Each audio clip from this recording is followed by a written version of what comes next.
ठिकै छ, हामी ककससबाटै आयौँ। मूलवासी भनेको छ हैन, त्यो मूलवासीले चाहिँ काट्छ कुरा, अरूले काट्दैन। मूलवासी भनेको के हो?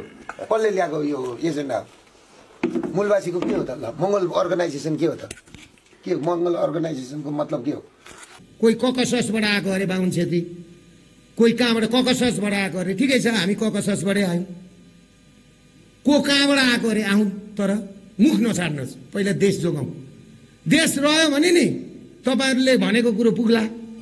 भारतलाई स्टेट बनाउन दिउँ। यदि यो देश चलाउन सकिँदैन भने भारतलाई स्टेट बनाउन दिउँ। भारतलाई दिने नेपाल दिउँ, किनभने नि भारतलाई भारतका प्रधानमन्त्रीलाई म मेरो प्रधानमन्त्री जस्तो लाग्छ, प्रधानमन्त्री नरेन्द्र मोदी तपाईँको मेरो प्रधानमन्त्री जस्तो लाग्छ, मलाई त्यो फिलिङ हुन्छ। भारतसँग मिलौँ, भारत एउटा ठुलो देश हो। 1 लाख युवा त नि उसबाट मात्रै आउँदैछन्। 1 लाख मान्छे त दिल्ली बेङ्गलोरबाट मात्रै आउँदैछन् यहाँ। 1 लाख मान्छे आन्दोलनको लागि।